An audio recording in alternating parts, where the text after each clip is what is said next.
Transformational leadership as employed at Apple Incorporated. Introduction. Apple is known very well because of its various innovations in software, hardware, and the provision of technological services. The company's value went from about $6.5 billion in revenue and 7,500 workers since 1997 after the return of Steve Jobs to $260 billion and 137,000 employees by 2019. However, there is little knowledge about the design of the organization and the model of leadership associated with the company's innovation success. Nevertheless, this paper discusses the most applicable model of leadership that has contributed to the improved growth of Apple for many years. Discussion.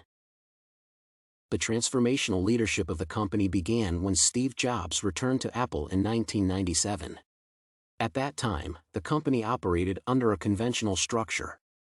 This was efficient because of its then size. The company was then divided into different units, where every division had P&L duties. The directors in the company ran a group of Macintosh products, the server products division, and the information appliances division. Just as is the case with decentralizing units in many companies, directors were often not on good terms with one another, particularly over price transfers. Believing that innovation had been affected by the conventional managers, the first step taken by Jobs after returning as the CEO was laying off the general directors of all units in the business and putting the entire firm in charge of one P&L. Jobs also collected different functional departments of the company under a single functional organization. The transformation from a conventional to a functional structure might not have appeared unsurprising for the organization at that time, but, surprisingly, the structure is still retained by the company, although the size of the company is almost 40 times larger when considering income and the number of workers compared to 1998. Superior deputy presidents are in control of all operations, but not the products. Just as was the case before Jobs, CEO Tim Cook occupies the only place on the organizational chart where the meeting, operations, engineering and design, and retail of any of Apple's main products meet. As a result, besides the CEO, the operation of the organization takes place without straight general directors, people in charge of controlling an entire process from the time a product is being developed via sales and evaluated following the statement of P&L. Through transformational leadership, Jobs aimed to change the company, enabling it to develop products that promote the daily lives of every person. This does not only involve creating new product groupings such as Apple Watch and iPhone, but also constantly coming up with innovations within those categories. For instance, there is no other product that reflects Apple's dedication to continued advancement than the iPhone camera. When the iPhone was introduced in 2007, Steve Jobs dedicated only 6 seconds to its camera in an important yearly event for new product introduction. Since then, the technology of the iPhone camera has made great contributions to the photography industry because of its various improvements. This comprises features such as night mode, portrait lighting, portrait mode, dual lens camera, stabilization of optical image, true tone flash, panorama photos, and high dynamic imaging.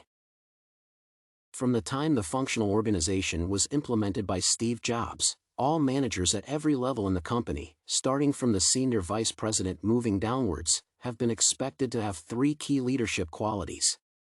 These comprise deep expertise that enables the leaders to engage themselves meaningfully in all functionalities performed within their functionalities, immersion in the details of those functions, and finally, the desire to debate other functions and togetherness during group decision-making.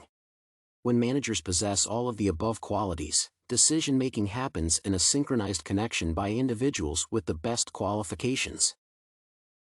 When coming up with new product developments, Apple depends on a structure that centers around expertise and functionality. The basic conviction about the company is that the most skilled individuals in a certain field possess the power to make decisions for that area. This depends on 2 specific views. First, the company competes in a market environment where the rate of technological disruption and change is high. Thus, it is dependent on the intuition and judgment of individuals having vast technological understanding accountable for disruption. Consequently, before the company receives a response and compelling market predictions, it ought to forecast the type of technologies and designs likely to thrive in computers, smartphones, and so on.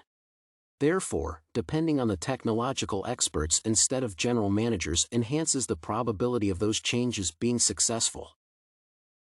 Conclusion. Conclusively, this paper has explored the transformational leadership of Apple from 1997 under the leadership of Steve Jobs. Therefore, it is evident that transformational leadership enables a leader to work with other teams in the organization to identify the required changes, thus creating the vision to guide the change through inspiration and executing the change.